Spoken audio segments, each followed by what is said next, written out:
Yo, give me that wallet. Dude, okay, it's in my backpack. Is that cool? Yeah, That's cool? Get it out now. It's just right here. It's in the main compartment. Go ahead, get it out.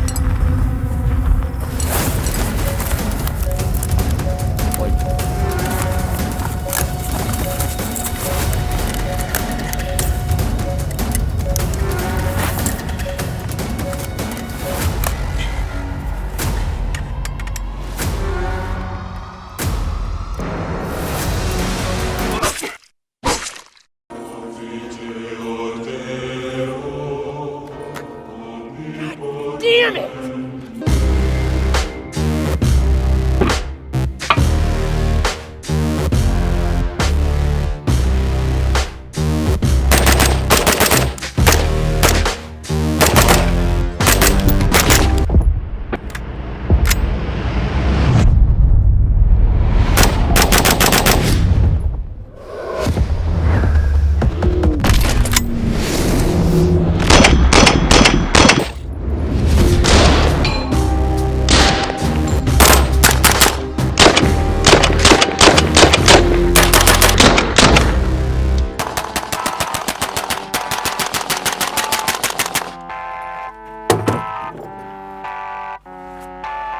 Son of a...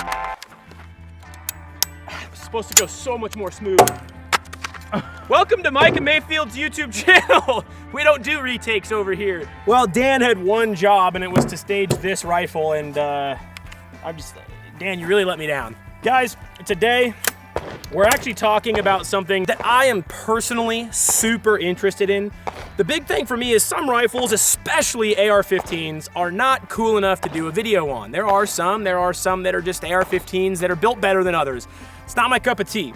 This is not simply an AR-15 that just is offering different combination of parts, okay? This is an AR-15 with a very specific purpose in mind, a mission statement, okay? Something that's breaking the norm. We are talking about an AR-15 that forgot to take its Viagra and ended up with this problem, okay? We could call it projectile dysfunction. Today, what we're talking about is from a company called FoldAR. They have a latch system and obviously a folding pin that allows your AR-15 to break down into a ridiculously small form factor. Okay, now this is a full-length 16-inch AR. When we start talking about this 300 blackout with the Maxim brace on here, if I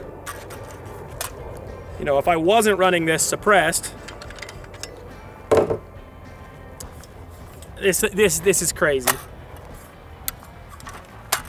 Yeah, that is an AR-15, or something that resembles an AR-15. I think the most unsettling part about this is just looking at it from the back when it's folded, just like. Now, I don't live in Portland, and I'm probably past the age threshold of where wearing a fanny pack or a man purse is considered cool. However, just to show you the size that you can get this thing, I'm not saying this is fashionable, but what I am saying is that it is possible, okay? Nobody knows that I have a full-size AR-15 on my chest. Now, if you walk into your favorite coffee shop somewhere in Portland, Oregon, the barista definitely knows no better that you have a full-size AR-15 or 300 blackout AR in this backpack. Until the hobo tries to get shiesty and you're just like, you just brought fentanyl to a 300 blackout fight. Now, before we get too far into this video, and there is a whole bunch of things we're gonna be doing, okay? We're gonna be talking about exactly what setups we have here. We have some more barrels over there. I'm going to be unlatching them, throwing them in the dirt, re-zeroing them. I'm going to be talking about what these were designed for from FoldAR and much more, okay? And I'm very excited about it. It's very rare that an AR-15 excites me. And it's very rare that new AR-15 concepts aren't actually cheesy, they actually work. This channel is sponsored by OpticsPlanet. I actually just visited the HQ over there and had a nice little race on one of the forklifts. I think I'm forklift certified now. Use coupon code Micah7 to save on everything they've got, okay, even big ticket items. Use it, abuse it. counteract inflation with it. Anyway, moving on, we have Shooting Surplus. Shooting Surplus, best in the biz. My favorite dudes. Louisiana sucks, but Shooting Surplus doesn't. That's just a jab at Shooting Surplus. Love you guys. Coupon code Micah7. Get over there. Also abuse it. Third sponsor of the video, Americana Pipedream. They've been around since the beginning, so you should send them some love by buying some Alpenflaws, your sick folding knives, all those kind of things with the coupon code BUSSY. Used to be BUSSIN, but too many of you weren't putting the N on, so it is now just BUSSY. All ammo in this video being shot, as always, Francis, the best in the biz over at LastShot, okay? Supplying me with ammo so I can mindlessly shoot 300 blackout.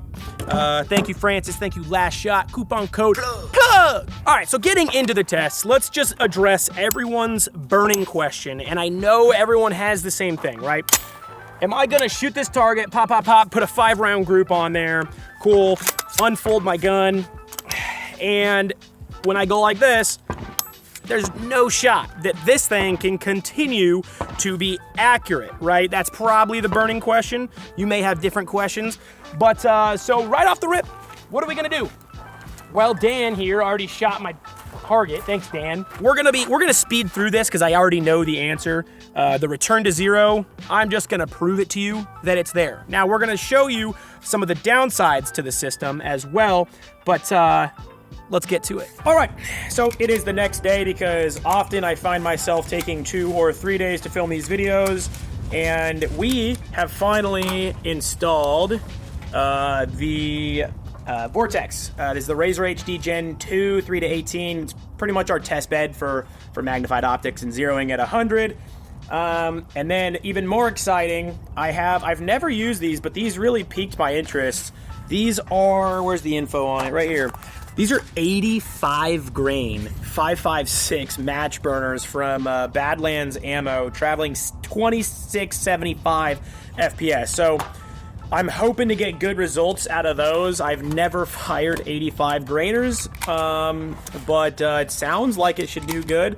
And then to make it an even better test, I actually am wearing Birkenstocks with socks, because if you're grouping and you're not completely comfortable, then you're not really doing it right. So if anyone told you to not group in sandals, they're probably not a PRS guy and they don't know what they're talking about. We're gonna be doing 3 different types of grouping.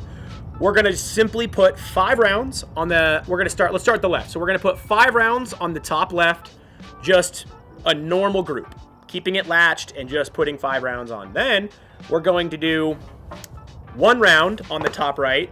We're going to unlatch the system, fold it, relatch the system, shoot another round. We're gonna do that 5 times on the top right, so we can compare it was latched the whole time to we latched it, unlatched it in between each shot. Then, just to be kind of an asshole, we are going to unlatch it, fire 1 round, unlatch it, throw the bitch, and throw it 5 more times in between each grouping. And Vortex, if you're listening, you didn't just hear that. Your lifetime warranty still applies if I break my optic. Dan, why are you getting a close-up of my super professional zeroing setup? Yeah, this looks quality. All right, I'll do you good. I promise, FoldAR. All right, let's commence.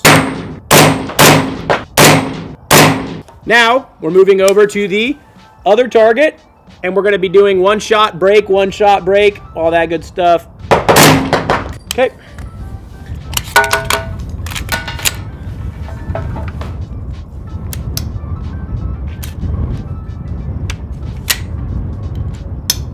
To be clear, I'm probably doing them a disservice with this awful... I forgot my bags. I'm sorry, FoldAR. Don't hate me.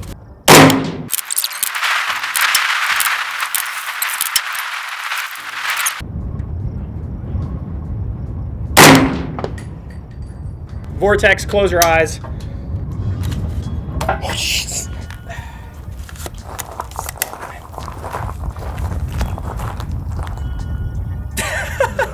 I hate it. Are people gonna think that was like a wussy throw? So I can definitely already tell you when I went to go latch it, I could feel grit. and dirt in that gasket area where it should seal. And I'm wondering if, similar to how, you know, in the first half of this video, when I didn't have the gun latched, I simply, you know, had it hand tight.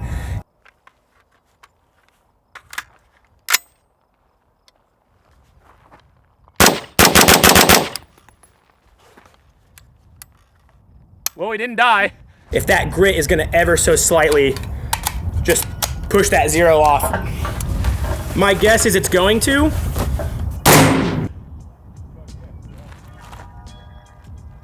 Oh, that, did you hear that? That sounded terrible.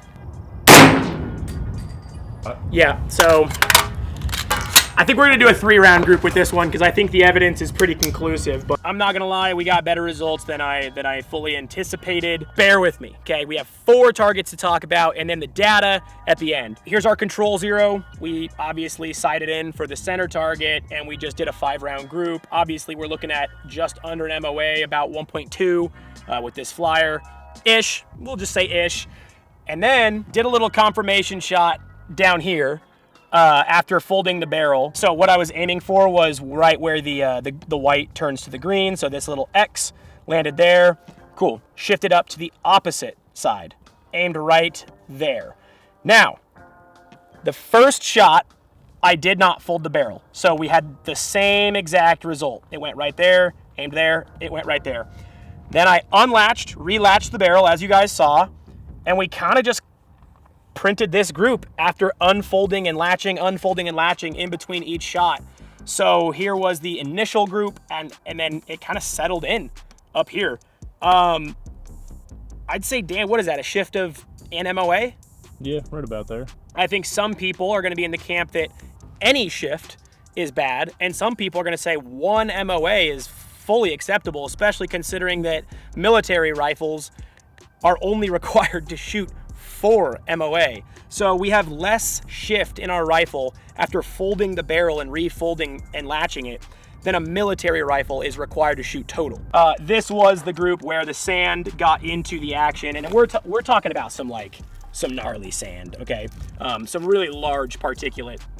And I just opened it, dropped it, bam, we're over here, opened it, dropped it, and as you were latching that thing, you could just hear the sand on that barrel just grinding. It was nasty. So I stopped after 3 because I think we got our results. Obviously, the sand is affecting it. We're at like 4 MOA right here, but it's still shooting within like military rifle spec.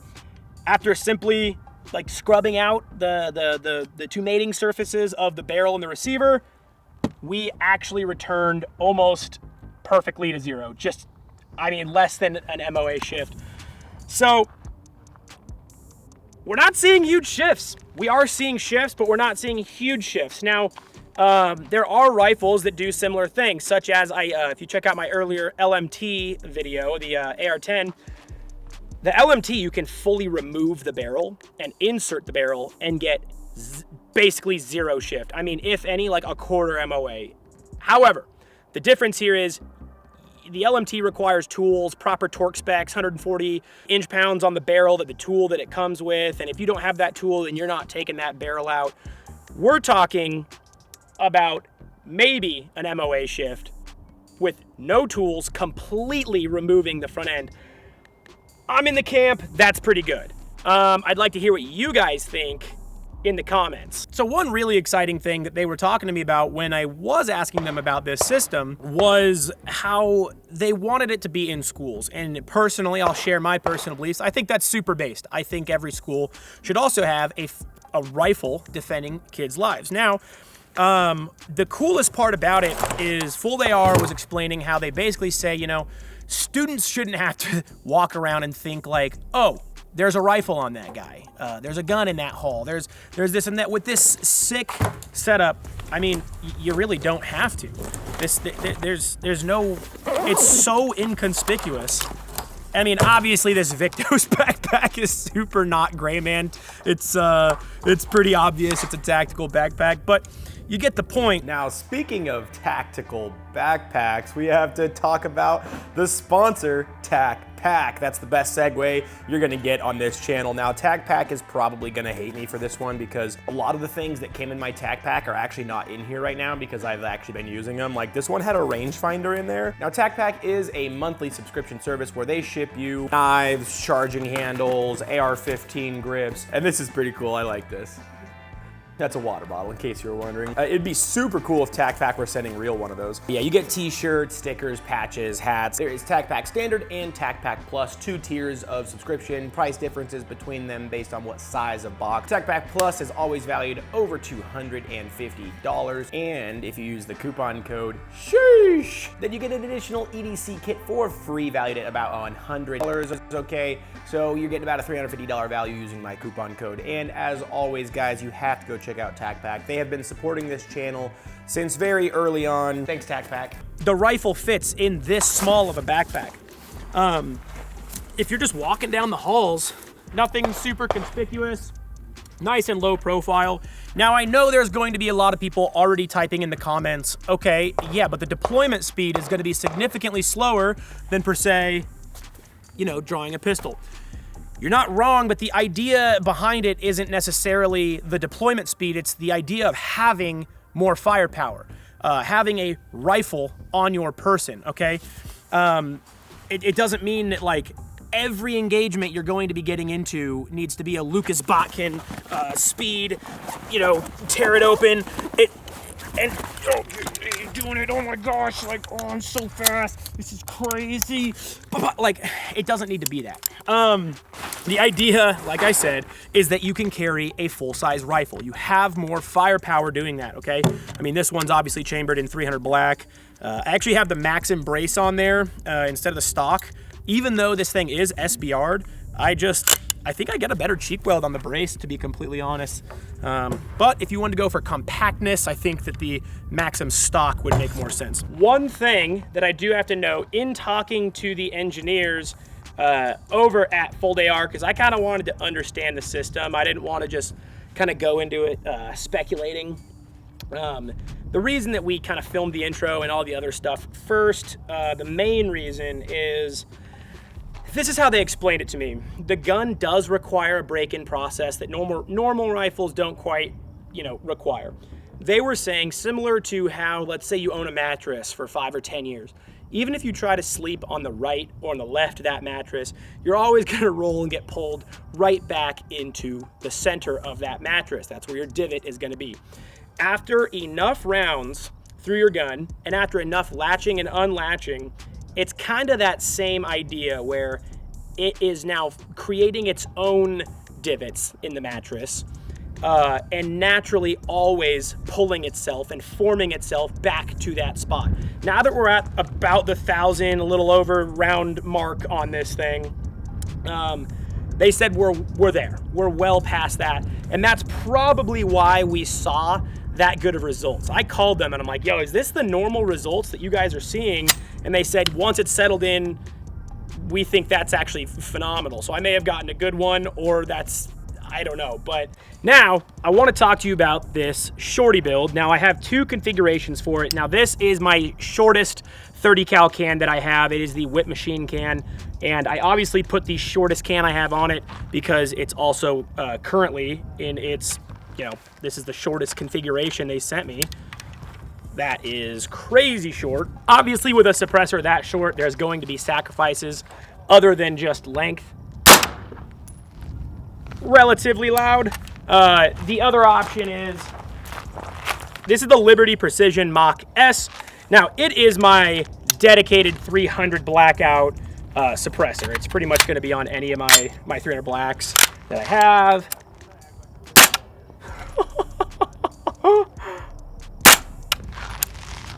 Like insanely quiet, which, you know, if you are a school resource officer, I keep going back to that theme because that's really where a lot of the testing kind of came into.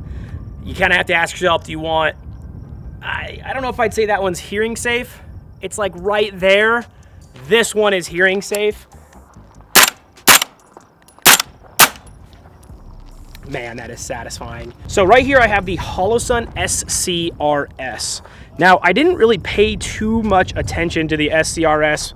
I actually just thought it was a new red dot in this shape, so it didn't entertain me all that much. How far away from the truth I was and how perfect of a use case it fit in to this gun. Now, one thing that would suck is like you do actually need to deploy your rifle and you find yourself in a really sketchy situation. You find yourself not having a dot. Well, with the Holosun SCRS, I specifically put it on here for that reason. This thing recharges itself in sunlight and has a 20,000 hour battery life. So if you're leaving this thing in that backpack for like 2 years, then yeah, you might run out of battery. But at the end of the day, who does that? You're probably going to be taking it out of the battery, cleaning it, doing all sorts of things, upon which it will simply recharge itself every time you do that, and you never have to worry about batteries. That is insane. That fits this build so well that it's a match made in heaven. Now, one of the things that they never mentioned at all when I was talking to the engineers on, this system, what I should expect, is they didn't do any tests on trash piles. And we all know that one of the best American pastimes pretty much ever is shooting trash, mag dumping trash. Found some gold on the range. Dude, I just love it when this stuff, people don't pick it up. Check this out. Oh, there's a water bottle in there. I didn't even realize there was a water bottle. This is probably the exact type of data FoldAR was looking for. I think I outpaced the trigger. Yeah, I got hammer follow on that one. That's how you know you've been mag dumping range trash your whole life, when you can start to outpace a mil-spec trigger. Oh, feels good. FoldAR is making their own barrels. Obviously, it is a proprietary barrel. You can't be running just any old AR-15 barrel in there. It does have to have that taper to properly work with their system. This is a 16-inch upper, so this one did not get SBR'd. And I also wanted to keep this one pretty minimal because when the guns fold and they get super compact, I just want it to be bare bones and fit kind of anywhere. If I start throwing, laser aiming modules and lights, we'll talk about the issue with lights after we shoot. That was all the shooting we were gonna do. Now we'll talk about lights. I have sung high praise about the FoldARs up to this point, and they deserve it, okay? They're phenomenal guns, and a lot of people, they see new ideas. There's very few new ideas coming to AR-15s, and they see a gun that folds at the barrel. They might think it's corny, and to be completely honest with you, it's not. It's actually a really well-built system. The drawbacks. We will talk about legitimate drawbacks. Now, I have actually moved away from pressure pads to activate my lights. So a lot of people, what they like to do is add the light to the right side of the rifle, run a pressure pad on top, and you can just simply push the button and activate your light. I've had too many buttons fail. I've ND'd too many times. I just simply run the clicky caps. So I have to mount my light on this side. So I go to set up my rifle in the garage, and then I'm like, cool, let's head to the range. And I go to fold my rifle, and the issue was, now that light was there, the light would run into the stock and not allow me to latch shut the gun. So you do kind of have to, Jesus Christ! That thing ripped open. So you do kind of have to run pressure pads if you are wanting to run a light. My suggestion is, if you're buying this gun, just probably keep it nice and slim if you plan on putting it in a backpack or carrying it daily. But I mean, if you want to run a light, you can do that too. So honestly, I think the coolest part about this is purchase one lower. You can SBR it or not, just run the brace, because I mean, I'm not running any grips or anything.